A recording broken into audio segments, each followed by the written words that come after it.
Now for some tips on tipping. In some cases it's automatic at a restaurant or the coat check. You know what to do. But come holiday time, it can get downright confusing, right? Who do you tip? How much do you tip? And will there be consequences if you don't? So we go now to ABC's Andrea Canning, who is in Boston this morning and has some tips on the etiquette of holiday tipping. Good morning, Andrea.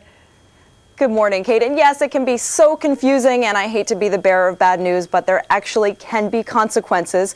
So we went to an expert of sorts, an accountant, and her family. They are the tipping masters, and here is their story.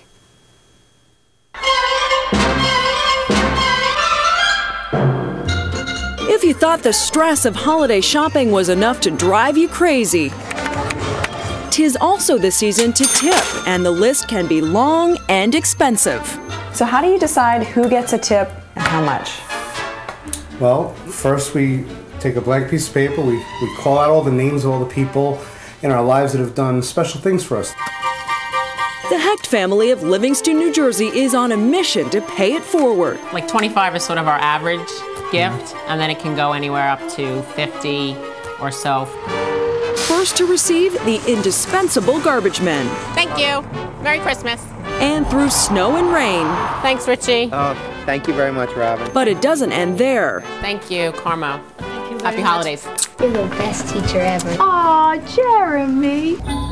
With so many people to tip, a safe range to get in the good books with anyone, $15 to $50. If you're feeling the pinch of the economy, you can always substitute loving cookies for cash. Who else did you tip with cookies?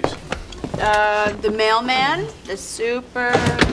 Oh, and the newspaper delivery guy? But as friends Rachel and Monica learned the hard way, the thought doesn't always count. Oh, there's a cookie smashed in the sports section. But the consequences of a total snub can get ugly. Anybody who's getting anything from me has already gotten it. That's good.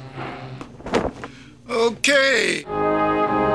Experts say it's sad but true. A lump of coal can result in poor service in the new year. That's really going to look rotten. Anybody who routinely takes care of you, either taking care of your beauty or taking care of your home, anything where they're with you over and over again, you got a tip. One more big one. The last stop of the day for the Hecks, Danny's Daycare, and this year they had extra reason to be thankful. Thank you. Thank you, Miss Deborah, for all you do, especially with potty training. We really appreciate it. At the end of the day, the Hecks rewarded 16 people, handing over a grand tipping and gift total of $550. You know, we're in everyone's good graces, I think. We try to stay there.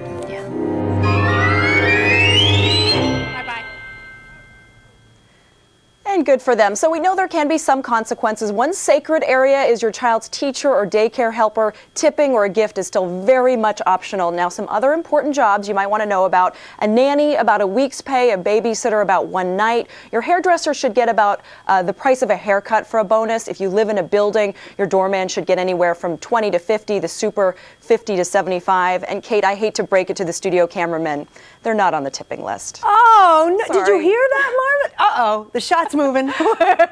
Okay, Andrea, thank you. He says, wait a minute.